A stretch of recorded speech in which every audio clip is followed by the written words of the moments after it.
Hindi ko sinasabi na influencer yun, pero kaiba-iba yung environment na kinalakihan ko. Na nagtulak sa akin siguro sa pagsusulat and then eventually sa pagdidirect. Oo nga.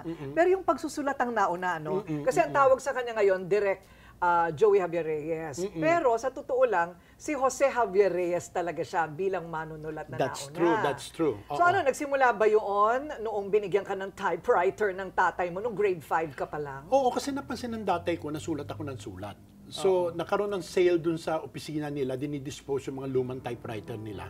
Grade 5 ako, ang regalo ng tatay ko, hindi bisikleta, kundi makinilya. So, grade 5 ako, marunong na ako makinilya at nagsusulat na ako ng mga kwento. Bakit? Bakit makinilya ang binigay niya sa'yo? Dahil alam niya, mahilig ako magsulat. Okay, at saka ang daddy ko, hindi rin fiction writer ang daddy ko, pero ang ganda-ganda niya magsulat. You know what? I found out na ang galing ng writer ng tatay ko. Noong namatay siya, at saka noong malapit nang umalis na rin ang mama ko, binigay sa akin isang kahon ng mga love letters ng daddy ko sa mami ko. Wow, what a gift. What a gift. You know, and doon ko na-realize na hindi ko pala kilala talaga ang tatay ko. Dahil doon sa estilo ng panunulat niya at saka yung estilo ng mga pananalita niya, doon ko pala nakuha yung aking love for words at saka yung aking love for stories. Wow! Diba? Alam mo, talaga isa yan sa mga mga dapat tinuturo natin sa kabataan na kilalanin ninyo yung inyong mga magulang. True. No? Marami sa atin, hindi natin sila kilala hanggang mawala sila. Hanggang hindi sila mawala at saka hindi mo nare-realize na habang tumatanda ka, nagiging ikaw din yung magulang mo. Okay, right. minsan yung nai-imbibe mo yung mga qualities nila na inakala mong ayaw mo sa kanila, yung pala nagiging ganun ka rin. Correct. Okay. Totoo yun. Oo, totoo Bakit yan. ganon? Pag doktor, nagiging doktor ang anak. Eto si Manny Pacquiao, naging boksingero din ang anak, di ba? I guess so. Kasi yung environment kung saan nako-condition ka. In the same manner naman, Corina, yung mga pamangkin ko, isa director, isa writer. So ganun din, I guess naipasa ko rin yung world ko doon sa aking mga pamangkin. So yung mga sumunod din sa'yo, ayan, parang sumusunod sa yapa. Sumusunod din sa akin. Okay? I see. Yung isa, director siya ng Encantadia at saka ng Voltes 5. Okay, yung isa naman is one of the top creative executives sa advertising. Great! Yeah, so I'm really proud of those boys. Nakakatuwa. So, nagbe-brainstorming kayo? Ay, hindi. Pag nagkakasama kami, tawanan lang kami ng tawanan. Dahil ang difference din ng edad ko at edad ng aking eldest na pamangkin is also 15 years. Wow. So, pareho rin parang ako yung kuya, yung sila rin yung aking mga kapatid na bunso. Correct. Hindi ka naman laki sa hirap, pero nasadlak ka sa isang eskwelahan na may mayaman, may mahirap, may middle class. Ikwento mo nga kung anong natutunan mo sa karanasan na yon. Kasi nung pumasok ako sa kolehiyo, retirado na ang tatay ko. Ang tatay ko determinado na doon ako mag-aral sa kolehiyo na yon. Yung kolehiyo na yon, De La Salle University. Sari-sari yan, di ba? I come from the middle class. Laging Valhalla Court, Pasay City ako, no? At makikita mo yung mga kaklase mo na taga Forbes, yung mga taga Bel Air. Paano ka pumapasok? Jeep? Jeep. Jeep, okay. Oo, naglalakad ako mula sa FB Harrison, tatawid ako sa Pasay Public Market, pupunta ako sa Taft Avenue, sasakay ako ng jeep at bababa ako sa tapat ng Lasal.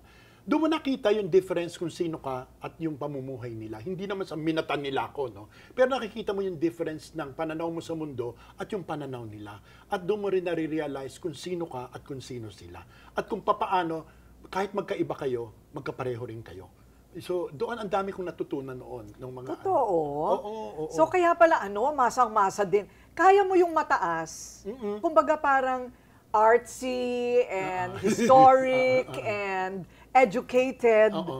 Pwede ka rin dun sa bargasan na palibhasa lalaki. I mean, kasi alam ko yung mundong yon. Alam ko, pwede akong tumawid sa mga mundo. Okay, pwede akong tumawid sa mundo at naiintindihan ko sila at naiintindihan ko rin yung mundo ng iba. Dahil galing ako rito at nakita ko yung pananaw sa kanila.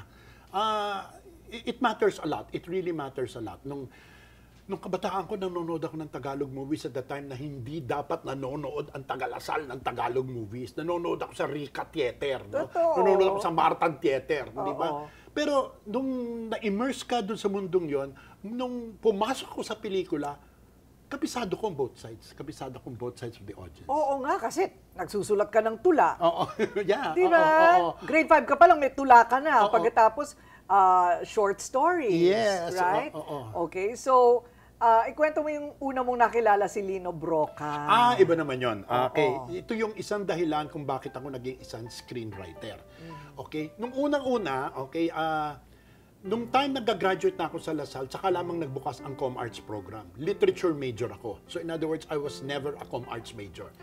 Nagkataon lamang na may 18 units na electives ako, na doon kinuha ko lahat ng courses ng Com-Arts under Clodoaldo Del Mundo Jr.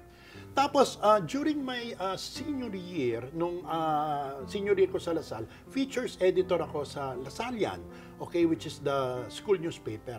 Pumunta dun si Lino, nagpo-promote ng Tinimbang Ka, ngunit kulang with the very young Christopher De Leon. Di pa pagmahal mo siyang tao, dapat siya na lang? Siguro hindi ka niya mahal. Eh, ba't niya ako sinagot? Dahil sa gusto ka niya, pero hindi ka niya mahal. Dahil akong features editor, ako ang naatasan na mag-interview sa kanya together with my co-features editor, si Josie Sayong. Nung nakilala ko si Lino, at pagkatapos ko siyang makausap, at matapos ako mapanood ang Tinimbang Ka, ngunit kulang, that was the turning point. Sabi ko, I'm going to be a screenwriter. Wow. Because grabe yung epekto niya sa akin, grabe yung epekto niyang, ng determinasyon niya na gumawa ng makabagong pelikula. At saka grabe rin ang epekto ni Clodoaldo Del Mundo sa akin na i-pursue ang pagsusulat ng pelikula. Wow. And you know what's so funny? Years later, I was writing for Lino. Totoo? Oo, I was One of your first Yeah, jobs? my second movie was with Lino, which is Caught in the Act. Pitasin mo. Kunin mo ang bango.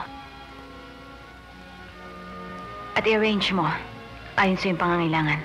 Which was the movie right before I did Oro Plata Mata.